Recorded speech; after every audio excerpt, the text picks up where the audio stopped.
तो आज हमारे बीच स्वामी जी महाराज के ही भगत परम पूज्य श्री कमल डालमिया जी हमारे बीच विराजमान है। ये सत्संग की इसको कैसे आगे बढ़ाना है, एक एक बात ये गाइड करते हैं। इन्हीं ही की प्रेरणा से आज ये कुछ जो विधवा है और जो जिनके घर में कमाई का कोई साधन नहीं है, वो बहनें आई हुई हैं। इन्हीं ही की प्रेरणा से और मेरे ये भाई साहब काउंसलर साहब सतीश बल्लू जी, इन्होंने भी यही सलाह दी थी कि हम ये काम करें और इसको फिर आगे जाकर आगे बढ़ाते चले जाएं। और डालमिया साहब जी पता नहीं कहाँ कहाँ महाराज ने इनकी सेवा लगाई हुई है। नर सेवा, नारायण सेवा, ये डालमिया हॉस्पिटल में जो माल रोड पर हर महीने को ये पहले इतवार को वहाँ पर करते हैं। वहाँ पर तो बड़ी भारी संख्या में आते हैं। देखिए, पैसा सबके पास होता है, लेकिन जो दिल होता है वो किसी किसी के पास होता है, वो हर एक के पास नहीं होता, वो किसी के पास होता है। जहाँ भी हो ये अपना योगदान देते हैं, यहाँ पर भी देते हैं। इन्हीं के योगदान से ये शुरू किया है। ये जो नर सेवा, नारायण सेवा, मेरी परमेश्वर से यही प्रार्थना है, ये हिंदुस्तान में इसका एक ना एक दिन जरूर नाम गूंजेगा और कमल डालमिया जी का नाम गूंजेगा। ये समाज सेवा के अंदर ये इतनी सेवा करते हैं और ये काम काज भी पूरा देखते हैं, उसमें भी कोई कमी नहीं। इतने बड़े ये कारखाने चला रहे हैं कि ये नहीं गुरु महाराज की कृपा से चला रहे हैं। ये कौन होते हैं चलाने वाले? वो चलवाने वाले, वो इनको निमित्त बनाकर चला रहे हैं। पता नहीं कितने हजारों को ये वहाँ पर उनके घर का गुजारा होता है। निमित्त कौन? ये डालमिया साहब।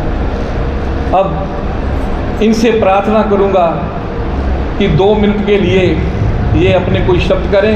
मैं महसूस करता हूँ हम सब लोग जितने भी बहन भाई इस समय सत्संग में बैठे हैं, बहुत ही भाग्यशाली है। देखिए, सत्संग प्रभु कृपा के बिना नहीं मिलता। और मैं एक चीज़ आप सबसे 1-2 बातें दिल की ज़रूर शेयर करना चाहूँगा। मनुष्य जन्म जो है ना 84 लाख योनियों के बाद मिलता है। बहुत हम सब लोग भाग्यशाली हैं जो हम सबको मनुष्य जन्म मिला है। मनुष्य जन्म का सदुपयोग करना हम सबका, मैं समझता हूँ, कर्तव्य है। परम आदरणीय बेदी साहब ने अभी आप सबको बताया कि ये मनुष्य जीवन कर्म भूमि है। इसमें कोई दो राय नहीं है कि कर्मों के मुताबिक ही मनुष्य को फल मिलता है। मेरा ऐसा मानना है कि अगर किसी भी भाई बहन ने सबसे पहले अपने जीवन में अपने माता पिता की सेवा की, आदर किया, सम्मान किया, तो निश्चय उसको सद्गुरु जीवन में मिलेगा। मेरे साथ तो ये ऐसा ही बीता है।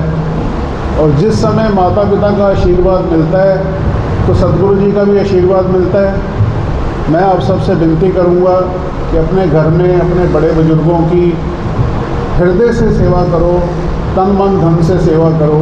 गुरु कृपा, राम कृपा आप सब पे बहुत बरसेगी, किसी प्रकार की कमी नहीं रहेगी।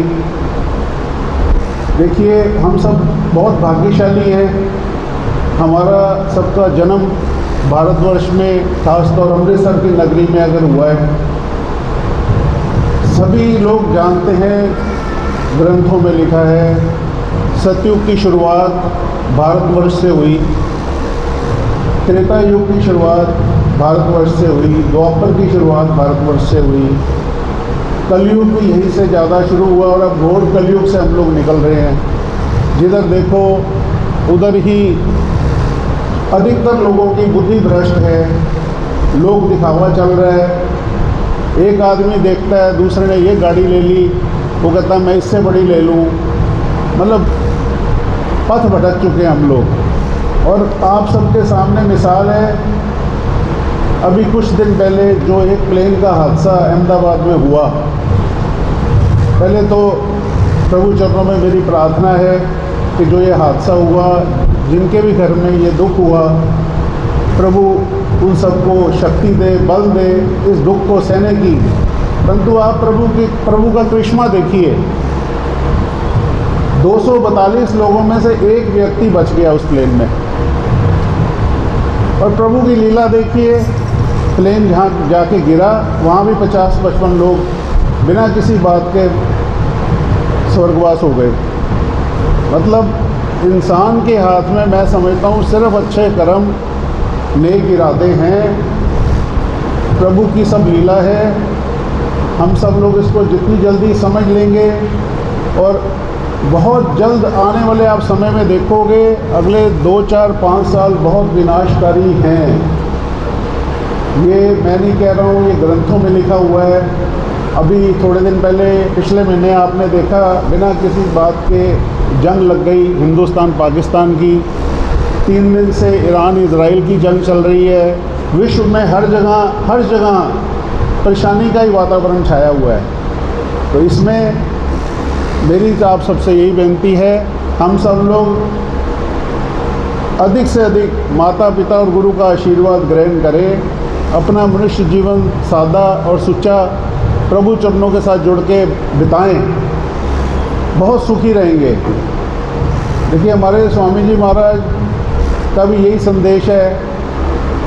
उन्होंने भी हमको सत्संग में, गुरु महाराज ने 3 ही मेन चीज़ें हमको दी हैं, सत्संग, सेवा और सिमरन। सुच्चा संग, सेवा तन मन धन की, और सिमरन श्वासों की माला से। आज हमारे परम गुरु नानक देव जी की भी अगर हम देखें तो शिक्षा क्या है? किरत करो, वर्ण छको और नाम सिमरो। किरत करो मीन्स अपनी ड्यूटी निभाओ, परिवार के प्रति, काम के प्रति, समाज के प्रति। वर्ण छको, थोड़ा बहुत जितनी हो सके तन मन धन की सेवा हम लोग करते चलें। तो ज़रूरी नहीं है आप पैसों से ही सेवा करो, किसी प्यासे को पानी भी पिला के कर सकते हैं, किसी दुखियारे के साथ में उसका दुख बांट के भी कर सकते हो। और नाम सिमरो श्वासों की माला से। हम सब लोग बहुत भाग्यशाली हैं। प्रभु ने, गुरु महाराज ने वेदी परिवार जैसा एक सुच्चा परिवार हम सबको दिया, जो हमको तन मन धन से सेवा में जो जुटे हुए हैं और हम सबको अच्छे मार्ग पे चलने की प्रेरणा दे रहे हैं। आप विश्वास करो, मैं जब भी छठा के सत्संग में आने का मेरे को सौभाग्य मिलता है, मेरे को बहुत हृदय से प्रसन्नता होती है। ईश्वर का साक्षात यहाँ पे होना आभास होता है मेरे को। क्यों? कि आप सब लोगों की सच्ची भावना है, आप हृदय से भगवान को याद करते हो। जहाँ भी प्रभु का नाम का सिमरन हृदय से होगा, भगवान वहाँ पे पल में खुद प्रकट होता है। बहुत आज का शुभ दिन है, शुभ संक्रांति का दिन है। आप सबको बहुत बहुत बधाई।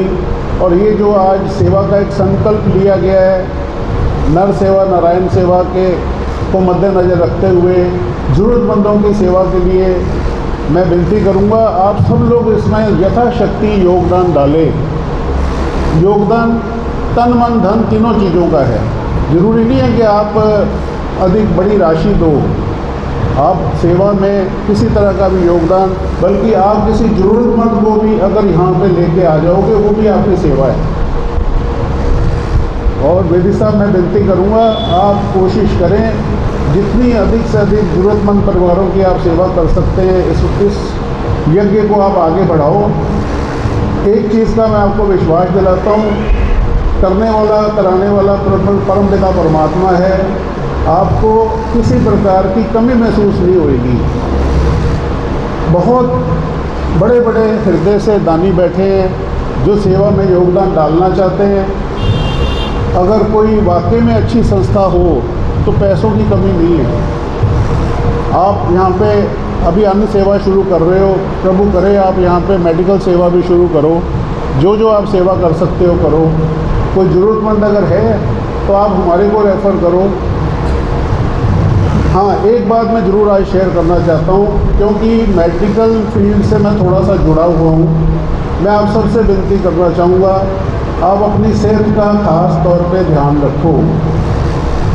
ऐसी नौबत ही ना आए कि आपको डॉक्टर के पास जाने की ज़रूरत पड़े। इसमें मुख्य ध्यान यही देना चाहिए हमारे को, कम खाओ, साफ़ सुथरा भोजन करो, बाहर के खाने से बचो। मेरा ऐसा एक्सपीरियंस है कि जो आदमी जितनी ज़्यादा बदपरहेजी कर रहा है, वो उतनी जल्दी शुगर का पेशेंट बन रहा है, बीपी का पेशेंट बन रहा है, और डॉक्टर के पास जाने की इसको नौबत आ रही है। सबसे बड़ा जीवन में सुख निरोगी का है। आप अपनी सेहत का, खुद का भी ध्यान रखें, अपने समस्त परिवार को भी कोशिश करें, बच्चों को भी ज्ञान दें कि अपनी सेहत का वो ध्यान रखें। बाकी आपका हृदय से आभार, कोटि कोटि शुक्राना। गुरु चरणों में जितना मैं धन्यवाद करूं उतना कम है। शायद कोई अच्छे मेरे कर्म थे जो आज से 35 बरस पहले गुरु कृपा मेरे पे, मेरे परिवार पे हुई। राम नाम का अनमोल धन हम सबको प्राप्त हुआ। गुरु महाराज से परम धाम डलहौजी के स्थान पर दीक्षा प्राप्त करने का सौभाग्य मिला। गुरु चरणों में मेरा कोटि कोटि आभार, धन्यवाद।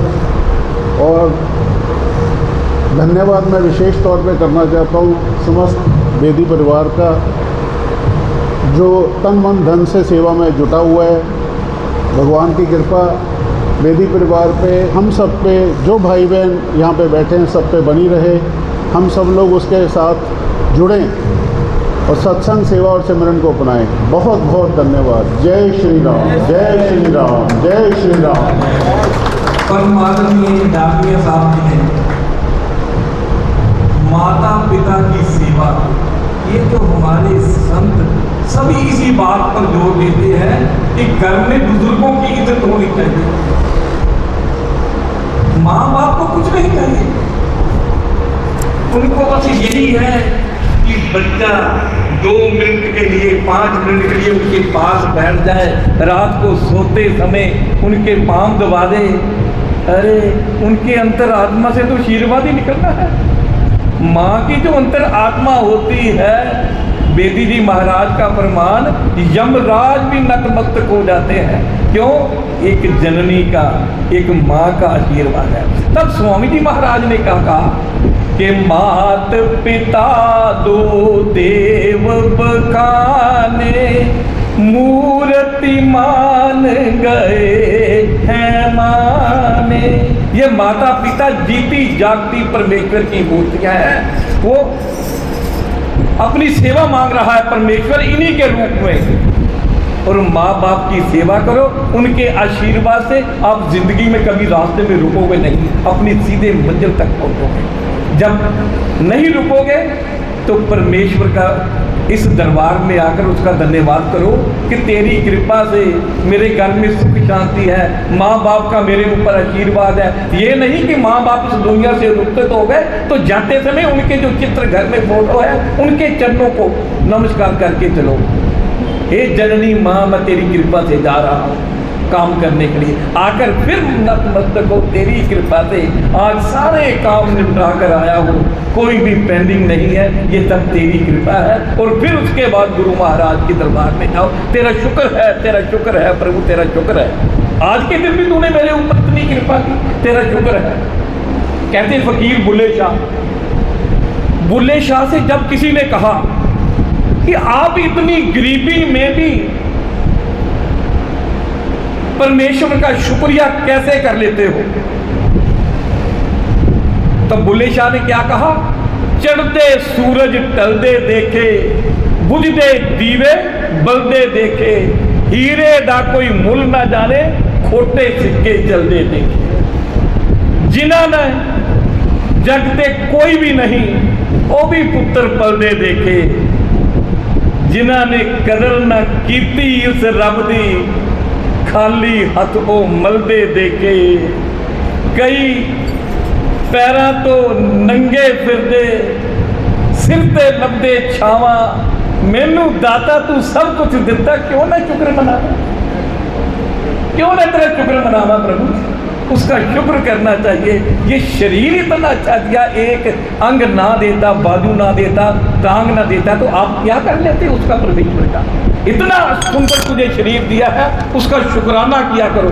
जो खाने को आपको सब्जी मिलती है, भोजन मिलती है, अरे वाह प्रभु तेरी मैनेजमेंट कितनी तगड़ी, तेरी मैनेजमेंट है। किसमें कितना, आम में कितना मीठा रखना है, अमरूद में कितना, अंगूर में कितना, वाह तेरी लीला प्रभु, उसकी देखो कितनी तगड़ी मैनेजमेंट है। तो समय हो रहा है प्रभु, आज ये शुभ कार्य जो करने जा रहे हैं हमारे बीच में डालमिया साहब जी, सतपाल अरोड़ा जी, स्पीच मधु की है। पता नहीं किस रूप में आकर नारायण मिल जाएगा, पता नहीं किस रूप में आकर नारायण मिल जाएगा। निर्मल मन के दर्पण में वह राम के दर्शन पाएगा, निर्मल मन के दर्पण में वह राम के दर्शन पाएगा, वह राम के दर्शन पाएगा। पता नहीं किस रूप में आकर नारायण मिल जाएगा, पता नहीं किस रूप में आकर नारायण मिल जाएगा। निर्मल मन के दर्पण में वह राम के दर्शन पाएगा, निर्मल मन के दर्पण में वह राम के दर्शन पाएगा, वह राम के दर्शन पाएगा।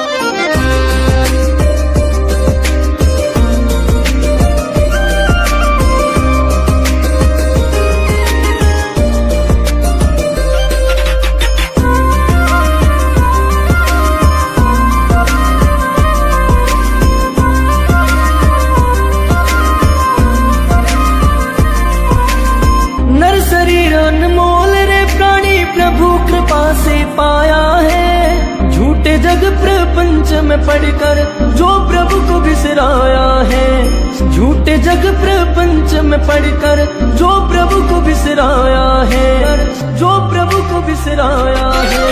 हमें हाथ से निकल गया तो सिर धुन धुन पछताएगा, हमें हाथ से निकल गया तो सिर धुन धुन पछताएगा। निर्मल मन के दर्पण में वो राम के दर्शन पाएगा, निर्मल मन के दर्पण में वो राम के दर्शन पाएगा। काम नाम के साबुन से जो मन का मेल छुड़ाएगा,